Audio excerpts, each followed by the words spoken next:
Хора, сещате ли се ония ден, когато пратих това клипче, че ще хода на панаир? Добре, ходих и вижте какво имаше. Спойлер, не много интересни неща. Добре, първо се бях качил на една лодка. Невероятно знаете за какво ви говоря, невероятно сте виждали, къде се лее на тука натама. След това се качих на сърфа. Не знам дали вие имате представа, ето това. По принцип бях се качил на венското колело, само че не снимах. Но добре. Само че пък влезнах в някакъв кът, където е толкова малък, че смисъл едва минавах.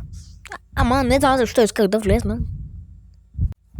Малко и трябваха да викат пожарната да ме изкарва.